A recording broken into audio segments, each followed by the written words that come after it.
Hello and welcome to our weekly Genlock review on Anime Dumpster Dive. I'm your host, Jake H. As always, I'm joined by my co-host, Anthony, Hello. and our special guest from the Nerd Blaze, Coby. I'm still a special guest. Yes. You made it this long. You'll lose it on the last Genlock review. Yep. I'm just a guest. And well, one of my Coby. hot takes goes Never a been bit guessed. too far. And Kobe's here, I guess. Still. And I don't our know resident why. conspiracy theorist, Coby. It was all a dream. So, we have a pretty crazy episode to talk about today. Oh my gosh. And I think we should start out with a part that pretty much everyone wants to talk about.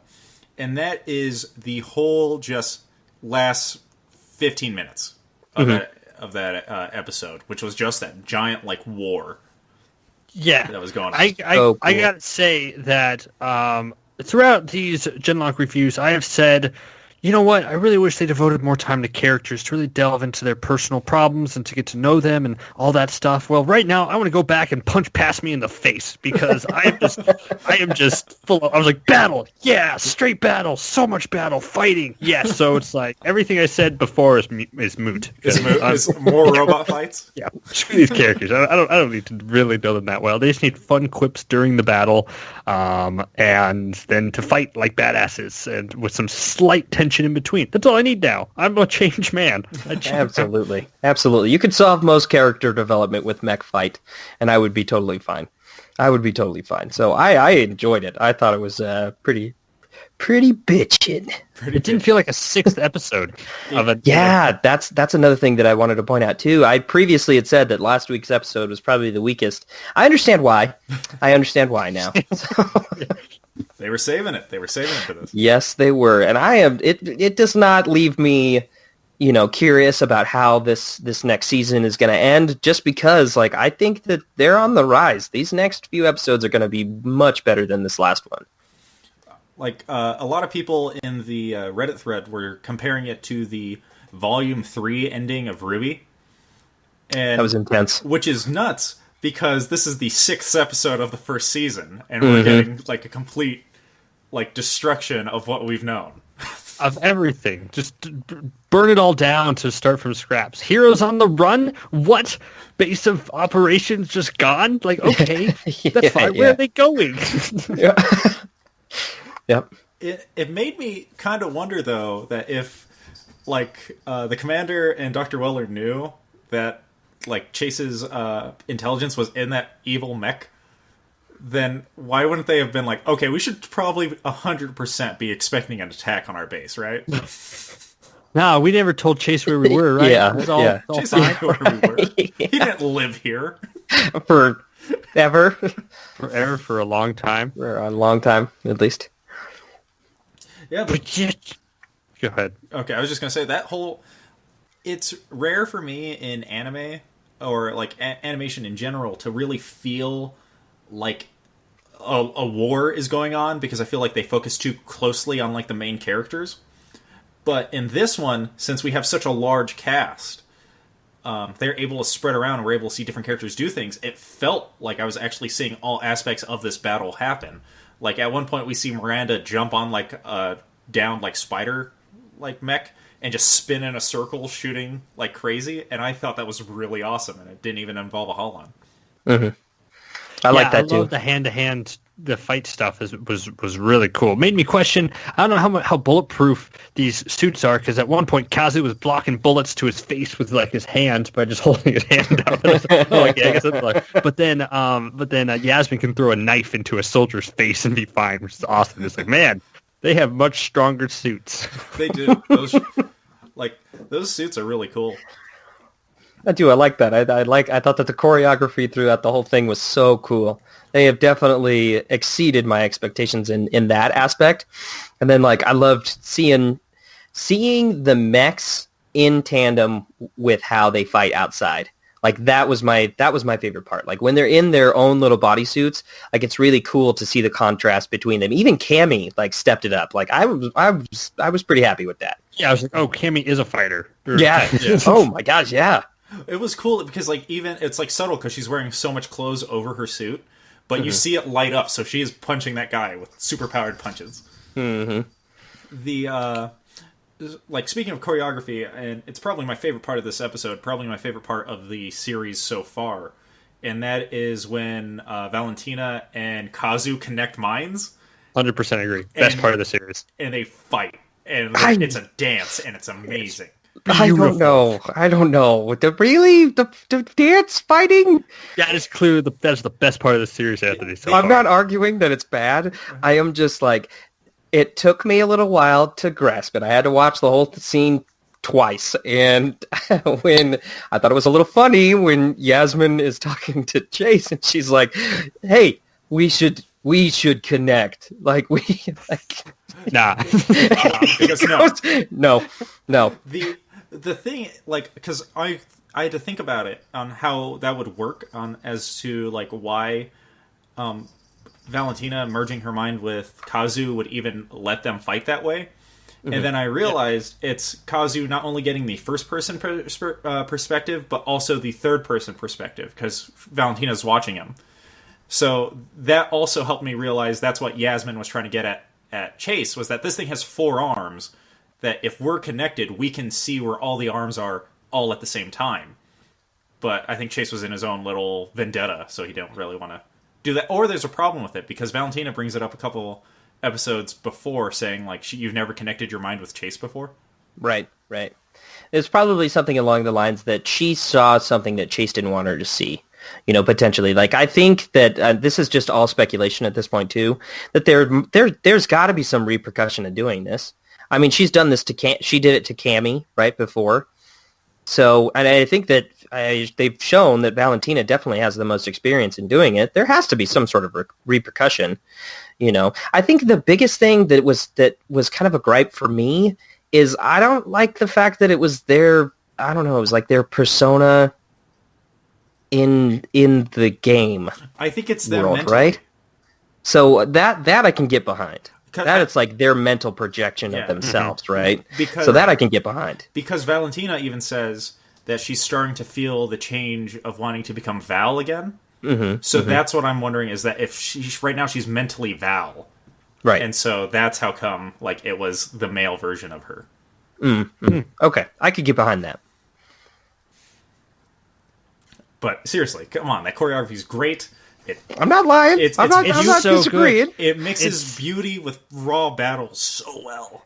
And at first I wasn't on board at first, just because I thought, like, wait, if she's holding a sword, but like Kazu's not holding a sword, what happens to the other arm? Is there just a sword floating in the distance, like somehow, some way? But if you watch, because I watched the scene again, it's just so fluid, and how they merge, and they know when to give control to what arm and what leg and what turn and what person at like the same time, just makes it all awesome. I mean, at first, I remember the very first time I thought, it's like, oh, they got to meld only because so he could stab the person behind him. It's like, oh, you could probably have done that on your own. You didn't need to merge for that. But then it's like, it convinced me. It changed my mind. I was like, this is the best part of the series so far. I'm fully on that train. I'm looking forward to constant melding. I think that's, we're getting a Chase Yasmin meld probably at the end. Probably at the end of the season. When do we get all 5? They're all going to meld. That'd be crazy. That'd be cool. Ooh, that'd be weird. Like a Voltron. Did I do it right? Quit tying Voltron into this conversation. Stop associating Voltron with this. I don't want Genlock related to anything that is Voltron. That's so funny. Pre Yuri on Ice, Anthony, hated it. After, post Yuri on Ice, Anthony, you can get behind the dance scenes, okay? I like it. I thought it was good. It's not a dance, Anthony. War is a dance. It's not a dance to fight. I liked it. I thought it was awesome. The other big thing that we, I guess, artistically done that we get in this episode is a flashback scene where you guys have to remind me, did any of us call Chase being a mental clone in the real body? I sort of said that. I sort of said that it was like, well, what if this Chase isn't even the real Chase? And then you guys are like, no, this is definitely the real Chase. That's a dumb idea, Coby. Nobody would ever think that. You're stupid. You suck. No. Fake Chase. I wasn't entirely right because I guess there was a lot more to it, but the essence was there. Yes. Right. Yeah, but we got a really artistically done flashback of that. Yeah. Narrated Holy by David Tennant as Dr. Weller, and I could just sit there and watch that scene a lot over and over again, just because it's so coolly done. It's done with like still moving images, but just a constant small progression, and David Tennant just like trying to seduce me with his voice. Yep, the emotional delivery of those scenes was so good. You guys talk about how the dance scene was the coolest scene. No, the emotional delivery of that flashback was enough for me to say, "Oh, holy shit! This is definitely going to be a show that's going to be remembered." Emotional I bet. delivery, I'm fully on board with. Animation, wasn't a big fan of. I will say that much. Ooh, okay. I thought the camera panning and the scene around was clunky. Yeah, so I didn't connect with that as much as I wanted to, but I did like David Tennant's voiceover very well. Yeah. I suppose I could understand that. I think that I was a little too seduced, as Jake just said. So, I mean, I 100% could get it, because I understand at this point, like, the whole idea behind 3D animation is that you don't have to redraw your models all the time. And so it kind of is weird to just see those models be still instead of having them move when, like, so it does seem a little lazy, but I thought it was done purposely to give it an artistic feel. Mm-hmm. Okay. Well, so that whole scene revealed that, so he's a clone. He's not even himself. Mm-hmm. That's so sad. He's a backup, and he is, like, it is, that whole part, I'm just sitting there, and I'm like, I don't know how to feel, but I like it. But I like the choice. I like that the chase that we have gotten to know through these episodes is the fake, quoting the real chase. Yeah. I love how it was an answer right away. It wasn't a drawn out mystery. It wasn't like at the end of last episode's revealed the mech speaks like Julian. It starts this episode, they flat out tell him that it's not, you're a clone. This is what happens. It's not, because they understand the best sort of story goes when you have to search for, the answer to the questions, when you have the answer and you branch off the story after that, like what that answer leads to in terms of character. So it's like it was just really well done, and I was impressed. Yeah. In the term of, like, I don't want to use, like, fan servicing, like, the wrong way, but, like, in that same type of vein of thought, presenting all of the clues, all of the context clues, and then just giving us the answer, like, sometimes it feels a little flat, like, in the delivery, but I thought that it was done in a way that definitely I'm invested. It was definitely interesting. I felt like the idea behind it was pretty cool. I said this the last episode, though, that if they went with some sort of, like, epsilon type of, like, fracturing, like, I know it's not exact, it's just, like, I understand that they're pulling from, like, this episode as well, just to get, like, a little spin-off. We get another, you ever wonder why we're here, like, type of throwback to Red versus Blue, but, like, to me, I don't know, it felt a little too close to the vein, and Jake, you can correct me if I'm wrong on that one, or if you feel a little differently, but I don't know. I liked it, don't get me wrong, it's just, like, I didn't want to see that particular thing reused. I still thought it was cool. I'm still invested in the character. I don't know. I kind of saw it coming. It was like, I'd say that it's pretty different from the Epsilon storyline in Red versus Blue. Strictly for the fact that Epsilon never thought he was the Alpha. Like, he knew that he had the same memories and was to become like the Alpha, basically, right. Like the new Alpha. And same thing with all the other AIs that were breaking from Alpha, is that they were all their own personalities. Right. But with Chase, it's two of the same person existing at the same time. And I don't know if you guys have seen the movie The Sixth Day with Arnold Schwarzenegger. Oh, okay. And that is how I felt, is that it's old school sci-fi, and it's an idea of two people who believe they are the same person existing and thinking that the other person is like the interloper in their lives. And so, Interloper, good word. Thanks. And so that's how I saw it, was that just basically that these are both Julian Chases who think that the other Julian Chase should not exist.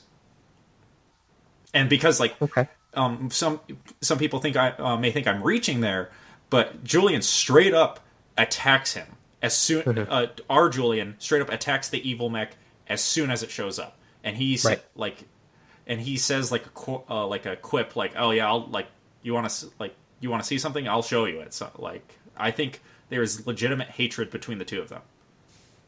Like maybe that could be self-hatred because he's a clone and he knows it, but I think it's basically he's like, I had a pretty good thing going here until you fucking revealed yourself. I like that. I like that you brought up the old school type of sci-fi. I didn't think about it that way, but it is nostalgic in kind of that kind of fact. I guess my next question is, I mean, like you brought this up too, Jake. Like I don't necessarily know how to feel. It's like if the clone is in the original body, then how does is he the clone? Which one is he, the clone, or is he the real guy? It's weird because I get he's mentally the clone, but he's got the body. So he's got the body. So technically, he's the original. So I feel like he's got rights. Yeah, I didn't understand that because I'm not smart enough to understand the process about that. But it's like if he was the robot and his consciousness was in the robot and the robot got captured and why couldn't they cut the connection or make him a dead robot? Did they explain that I just missed? They didn't explain it, but the person I was watching this with brought that up instantly. They're like, why doesn't he just download? And I thought, yeah, why doesn't? Oh, wait a minute. They have shown that the nanobots cut radio transmitting. So I think it's implied that he got surrounded by nanobots, and so he couldn't download out. So he was stuck in there, and they kept him in there. Yeah. Right. So really, yeah, clone Chase is like the real Chase. Yeah. Because he's connected to the body. That's what. Yeah, it's like he's got. But unless it's just the backup, because unless that consciousness that's in whatever robot's floating around can't connect back to the original body, can it? If it's just like a free-forming program. Well, that's what Weller said. Well, how would you? Because Weller goes, if they've convinced you that we can get you back into your body, they have lied to you. Mm-hmm. And so. Who would want to? Look at that thing. That, yeah. Well, and to be honest, evil Chase he got the better end of the deal. That body don't work. You're in a giant robot body now, forever. But something that is different, the opening changed, and instead of showing half robotic Chase in the Flash, it flashed to an evil Union Chase body. So I'm wondering if I didn't notice that. If he has you know how Abel looks, the AI for the system. Oh yeah. It kind of looked like a standard evil version of him, where it was black instead of it was red instead of blue. So I think maybe that's what evil Chase looks like when he does his projection, whereas our Chase looks like normal Chase. That would be cool. Projection fight. They're just sitting there punching through each other. Punching air. It's appearing in different places. That'd be cool. So we kind of had a downer ending to this episode because we get that false sense of hope when they down the Goliath, and then all the nanobots come out. Mm-hmm. And it's like, oh fuck, we forgot that these guys have this. Yeah. This OP tech. And the music plays, and the music's great, and it's totally implied a lot of people die. That's one of the big things too I saw, is that people in the thread, at least, were people condemning people to death. And I personally think that none of our named characters are dead. No, I totally agree. I think everyone in the command center is trapped in there. I agree.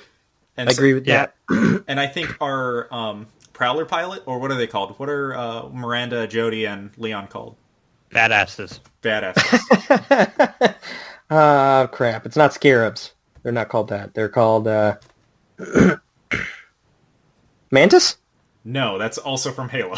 No, that's from Halo too. Man, I wish I could figure out what they were called. I Yeah, instantly looked it up and I can't find it. It's a freaking mantis. call them mantises. Yeah, well, I think those three are alive and trapped inside their mechas. And I think Megas is alive. People have condemned Megas. People are saying he's dead. It's the Miles hate. That's why they did that. Everyone's like, "Oh, there's no fucking way he's going to get back." And if he's alive, it's poorly written. And I'm like, people who are saying this stuff have no idea of story structure because it's clearly leading up to him and Cammy personalizing the mechs. So I think he's alive. I think he's just far enough from base because he was in a car, and I think everyone else is like trapped in that smoke, and we're going to get like a rescue arc. Yeah, they have to go back to because the nanotechs are surrounding a place that they can't get in, or something like that, or the nanotech didn't kill them for some reason because they're on a capture mission, or something along those lines. In terms of they're not dead. Yeah, I don't think they're dead. Someone I think might be dead is Dr. Weller, but his body is his body's absolutely dead. I'm calling it now. He's in Caliban. You think he's in Caliban? Yeah. Yep, agreed. That's not a hot take, Anthony. That's what we all think. I was like, you want a hot take? I said it first. I'm right. I was gonna say, I think he has I think he has a clone. He does have a clone. He makes a reference. He makes a reference in like the second episode. He's like, I just can't clone multiples of me. I've tried. Yeah, I think it's like I would have taken that death more seriously if they actually had any dramatic like tension to it. But it just flowed through, and he just died like he was a no-name scientist and not David fucking Tennant. Exactly. It's like, he's dead. Will the characters mourn from him? Nope. No. Like, they're like, oh shit. While we were talking about characters, like, who might be dead, I was like, Dr. Weller. Like, I straight up forgot for a second. So that's why I think he's not gone, is because it'd have to be more, like Coby said, dramatic. It was just really like, don't take my kids, and he exploded. Yeah. And he has a really nice moment with Yasmin, who still proves to be the most like underdeveloped character with great potential character out there. I want to know more about it. You hear more. It's like, what's her relationship with Dr. Weller? Like, how did he bring her in? Like, what? Oh, seriously. There's a lot of unanswered questions that I'm really looking forward to, which again leads me to believe that he's not dead. There's no way. There's no way. There's too many unfinished plot lines. Like, no way. Like, how is he going to turn bad if he's dead? It makes no sense. How is he going to turn bad? Why did I just agree with that? Why did I just agree with that? Agreed. Both me and Jake just heard it. We're like, land. I'm like, so much happened in this episode. It's so hard for me to keep track. Guys, there was a party. Yes, there was a party. Oh, there was a party. I was going to ask because I feel like that's up both your guys' alleys of a promised party that never was. Like, that was a total gut punch. I loved it. It was perfect. It was perfect. The delivery was perfect. Kazu's face was perfect. They did it perfect. It was so great because what's the guy's name? The boyfriend, the new boyfriend, Jody. Oh, stupid name. When Jody was just like, "You guys expect a party after completing one mission?" and he's like, he turned into kind of a dick, and I was like, "Oh, that's kind of a dick." But then I thought to myself, you know what? He's kind of right. Like, they don't really deserve a party. Like, it's like I'm kind of the human side, and I was like, and I spun off of my like, oh, a human. I want a more human look at like all these great Genlock characters. But then there was a party, and it made me so sad. I was like all happy and stuff. Like, congratulations! Like, oh, Jody was purposely acting like a dick, like on purpose to make the surprise more meaningful. Team Jody, all the way. Team Jody. They also showed their call signs for a quick second because they get their call sign assignments. It's on the banner. It says like it's their call sign assignment party because they're officially a team. And I'm trying to remember all of them. I believe Chase is Chaser, like because that was his old one. Cam is Campser. No, Campser. Valser. Cammy is Trix, like the rabbit cereal. You know, I thought it was like tricks. Like she has a bag of tricks, like throwing a robot in someone's face and they die. Oh, that could be it. Bag of tricks. Maybe I thought like the rabbit cereal. That's why they called her Tricks. It could be makes both. More sense. It could be both. Could be both. Kazu is manga. Kazu is Shogun because racism. No, racist. I'm kidding. I'm sure there's some reference to that. I just thought Shogun was weird. I can't remember Valentina's or Yasmin's. Just we have the internet. We have what were Spy they called? Scum was Yasmin's, and Val was In Soviet Russia was Val's. so it's a really long call sign. Just wow, that's almost easier to just call her Val or Valentina. It makes you wonder, like, who's making these call Making signs? these call signs. Yeah, it was good. It was a good scene because it was right in the middle of this action sequence, and then we get a cut to just like be like, "Hey, screw you, like this, like you're gonna feel something right here." And I really did. I liked it a lot. I did too. I was not expecting this episode to be so breakneck, just all action. Yep. And I love it all the much more for it. I do remember saying that we were going to get like a loss in this episode, basically like like I said that their mechs were going to get beaten up to the point where they were going to need new like upgrades. I did not think that they were going to get beaten up. Like they didn't get beaten up as much as I thought they would, but they lost so much more in that fight than I thought they would. Yeah, their base was overtaken, overrun very quickly. It's like they should have known that type of attack was coming. I mean, Again, should have expected it. As soon as Evil Chase became a thing, I would have been like, "Hey guys, we should move the Genlock guys." Now we're fine. Clearly, Dr. Weller likes to live life on the edge. So all things considered, Yeah. All right, so like they're at their lowest they've been this season. To finish up our discussion here, let's talk about where we think they're going to go and include our hot takes with some of this. You guys have any hot take predictions as well? hot takes. Predictions. Here, I'll start it off. Okay. Yeah. Okay, You yeah. take charge here. All right. And this might be a spoiler, considering I've been right about some stuff the past 2 episodes. The guitar, Okay, come on, get out of here. And so I'm thinking this episode is going to start out with kind of a like a team decision on whether they were going to keep running or if they're going to go back and try to save everyone right away. And I think they're going to finally decide on going back to save everyone, and they're only going to save our main cast. We're going to get Jody, we're going to get Miranda, we're going to get Migas, we're going to get the commander, I think we're going to watch a lot of extras die, but I think they're going to save those people. I think we'll lose Leon, though, because Leon was quote Genlock compatible, but he got older. And we keep seeing the second Holon that's there. We keep seeing the number 2 Holon, the one with the blue paint job. And so I think that as a last-ditch effort, he's going to, they're going to set up one of those pods that got exploded that's still somehow functioning, and Leon's going to go in it and kind of try to help and save. Like, he'll be able to pilot it for a little bit, and then it's going to microwave his brain. So that's the hot take part of my prediction. Oh, so that's like your full up. That's like such a hot take episode. Yeah, seriously, that was like a I'm thinking it's that whole thing. I'm thinking that was like a hot pocket beat by beat. If that happens beat by beat, I will. I don't know what I can promise you. I think if it happens beat by beat, we got to stop these videos because I want to enjoy it and I don't want to think about it. Well, don't worry, because none of that's going to happen. None of that's going to happen. Seriously, none of that. What is my hot take is they're going to bring back the ether, because the only way to get back into the base is by entering their minds in one side of like the ether port and using it to infiltrate the inside of the base. So the ether is going to make a comeback next episode. And Caliban as Dr. Weller is going to take them to an old laboratory with first generation materials before he's going to give a speech about how it's like, oh, before I was brought on, I had my own lab, and that's where they're going to go.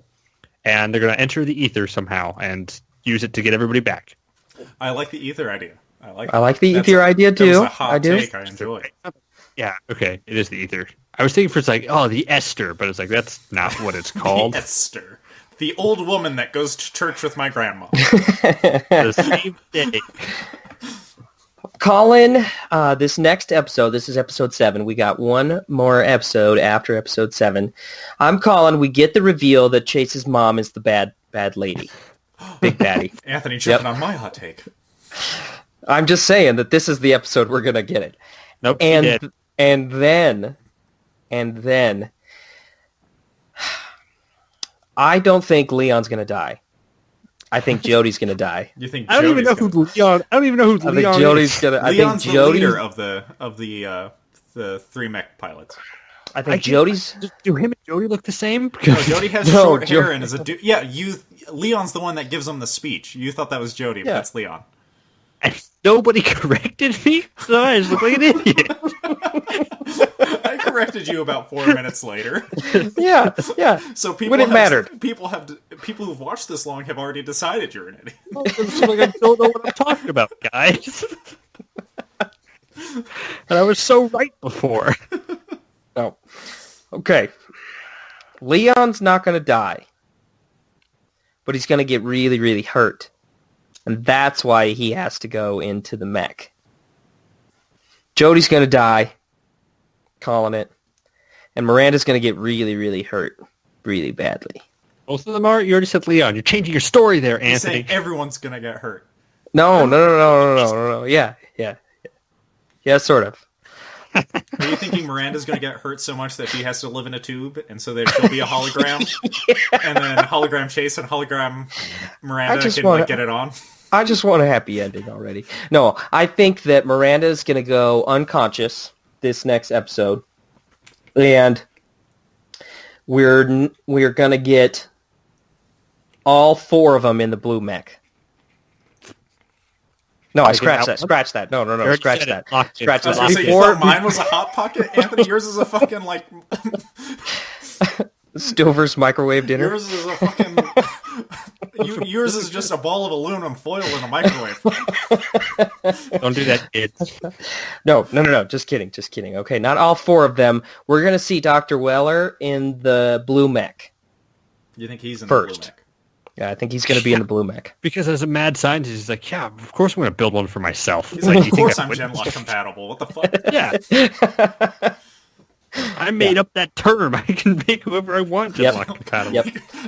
He's like, I'm like a captain on a ship. I can start marrying people if I wanted to. And then we're going to get resistance fighters. That's it. That's my hot resistance take. Fighters? Yep, Resistance fighters would be cool. To see him go from like a very like organized military operation to then go to like kind of a run and gun type of operation. That'd be cool.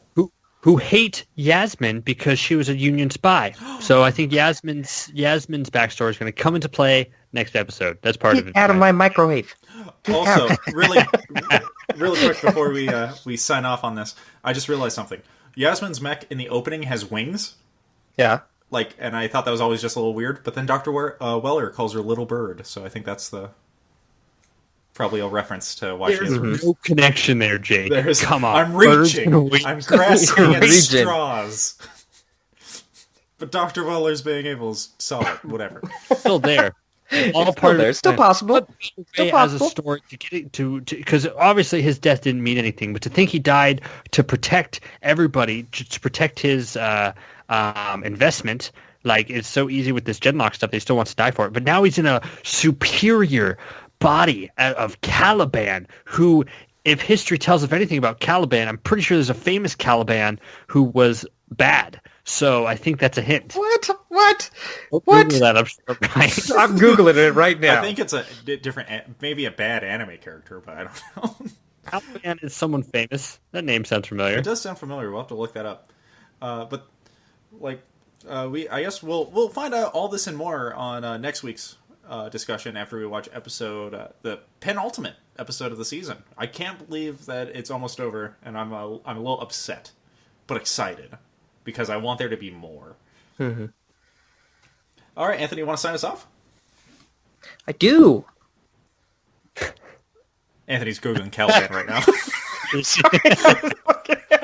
There's so much that I'm learning. I'd say that everybody should go read this article. Anyways, hey, thanks again for tuning in to our Genlock episodes. We love doing them. So if you could leave a comment down below telling us what you loved about this episode. That would be great, too. Also, hit that subscribe button so you don't miss out on any more Genlock reviews or any of the other Anime Dumpster Dive podcasts that we release. We, as always, are so thankful to have Coby from the Nerd Blaze here. Coby, what you doing over at the Nerd Blaze? God, Anthony is just so good at these wrap-ups. Like, I just can't believe it. Anyway, I should just have him wrap up everything. So good. Anyway, yeah, I'm over burritos, on the whatever you need. Yeah, wrap up my burritos, Anthony. Over at I'm over on the Nerd Blaze. I do weekly anime reviews. This week we're doing Promised Neverland, and and we do a podcast over there going in depth about sports anime. It's really cool. Check it out. But obviously, subscribe to Anime Dumpster Dive because this channel is awesome, and I thank you guys very much for having me. Oh, thanks, Coby. Thank you, Coby. I've been, Promised Neverland has sat on my planned to watch list for a little while now. I've got to start watching it. I'm glad you're watching my reviews of it. I am. I am. Which makes me Coby's favorite. And I'm the second favorite, so that's how we do it here. All right, thank you so much for listening. We'll catch you next week with another Genlock review and discussion.